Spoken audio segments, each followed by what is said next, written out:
ہم کو تو گلا تجھ سے ہے غیروں سے نہیں ہے. پہلے تو ہم ان روافض کو جواب دیتے تھے، اب ہمارے اندر لوگ پیدا ہو گئے. منبر پر بیٹھ کر لوگوں کو کہتے ہیں اس مہینے میں رونا چاہیے، رلانا چاہیے، کہتے ہیں یہ سنت ہے. دلیلیں پکڑ رہے ہیں. حضرت یوسف کے غم میں حضرت یعقوب ان کے والد روئے تھے، بس اس سے ثابت ہو گیا ماتم جائز ہے. کیسی دلیل، کہاں سے دلیل، کیسی بات. قرآن دیکھیے قرآن کیا کہتا ہے. ہمارے لوگ چونکہ قرآن سے واقف تو ہے نہیں، اس لیے وہ بیچارے مس گائیڈ ہو جاتے ہیں. اللہ اکبر. اللہ تعالیٰ نے حضرت یعقوب کے بارے میں فرمایا وَتَوَلَّى عَنْهُمْ وَقَالَ يَا أَسَفَا عَلَى يُوسُفَ وَابْيَضَّتْ عَيْنَاهُ مِنَ الْحُزْنِ فَهُوَ كَظِيمٌ. حضرت یعقوب فرما رہے آئے افسوس یوسف پر. وَابْيَضَّتْ عَيْنَاهُ مِنَ الْحُزْنِ، غم سے ان کی آنکھیں سفید ہو گئی. اگلی والی بات نہیں سمجھ میں آ رہی ہے. یہ جو رو رہے ہیں یہ غیر اختیاری چیز ہے. رونا اختیاری چیز ہے، غیر اختیاری. آپ نے دنیا میں دیکھا ہے کوئی آدمی یہ کہے جی میں فلاں تاریخ کو روؤں گا، آپ بھی تشریف لائیں؟ بولو بھائی، بولو بھائی. دنیا میں کبھی آپ نے یہ سنا ہے کہ میں فلاں تاریخ کو روؤں گا، آپ بھی تشریف لائیں میرے ساتھ روتے رہے؟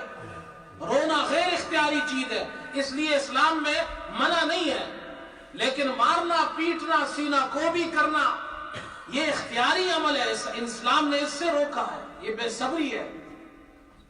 حضرت یعقوب رو رہے ہیں، یہ غیر اختیاری عمل ہے. لیکن آگے دیکھیے اگلی والی بات نہیں بیان کرتے. یا اسفا علی یوسف وابیضت عیناہ من الحزن فہو کظیم. حضرت یعقوب رو رہے ہیں، غیر اختیاری عمل ہے. لیکن آگے اللہ فرما رہے فہو کظیم. کظیم کہتے ہیں جو اپنے غم کو دبانے والا ہو، جو ان کے اختیار میں تھا وہ اپنے غم کو دبا رہے ہیں، اپنے غم کو ظاہر نہیں کر رہے ہیں. وہ اپنے بیٹوں کو، اپنے لوگوں کو بلا کر نہیں کہتے میرے ساتھ بیٹھو رو ماتم کرو، اور پھر سال میں صرف ایک دن ماتم. افسوس اور غم تو پورے سال ہونا چاہیے. اور ہے حضرت حسین رضی اللہ عنہ کے ساتھ جو ظلم ہوا، اس ظلم پر ہر مسلمان کا دل افسردہ ہوتا ہے، دکھ ہوتا ہے اسے، اور ہمیشہ ہوتا ہے، یہ نہیں سال میں ایک دن ہوتا ہے.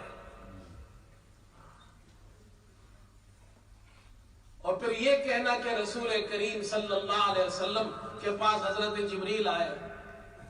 ام فضل والی روایت ہے کہ حضرت حسین پیدا ہوئے تو میں نے آپ کی، ایک دن آپ تشریف لائے تو میں نے آپ کی گود میں حضرت حسین کو دے دیا. تھوڑی دیر بعد میں نے دیکھا آپ رو رہے ہیں. میں نے پوچھا تو آپ نے فرمایا میرے پاس جبریل امین تشریف لایا اور کہا کہ میری امت کے کچھ لوگ میرے اس بیٹے کو قتل کر دیں گے. اس سے دلیل پکڑتے ہیں ماتم جائز ہے. پہلی بات تو یہ ہے کہ رسول کریم صلی اللہ علیہ وسلم رو رہے ہیں، یہ رونا غیر اختیاری چیز ہے. یہاں لوگوں کو بلا کر ماتم کرنا، کروانا اور دعوت دینا یہ تو ثابت نہیں ہے. پھر اس حدیث سے صحابہ نے یہ استدلال نہیں کیا ہے. حضرت حسین رضی اللہ عنہ کی شہادت کے بعد 67 کے بعد بھی صحابہ موجود تھے، یہ حدیث ان کے سامنے بھی تھی.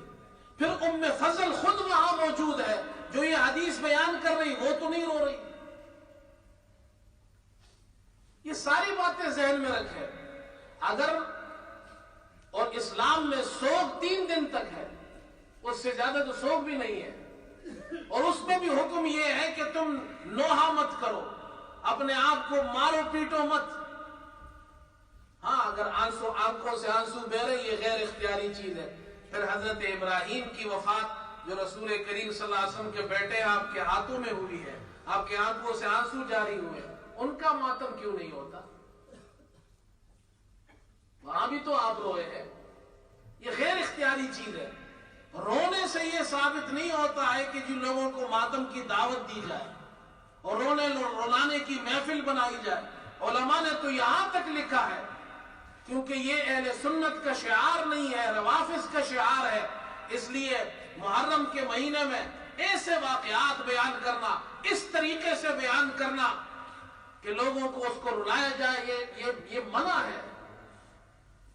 لوگوں کے اندر کم ہمتی پیدا ہوتی ہے۔ صحابہ کی شجاعت کو بیان کیا جائے، ان کے کارناموں کو بیان کیا جائے۔ اللہ ہمیں صحابہ اکرام سے سچی محبت نصیب فرمائے، ان کے نقش قدم پر چلنے کی توفیق عطا فرمائے۔ وآخر دعوانا الحمد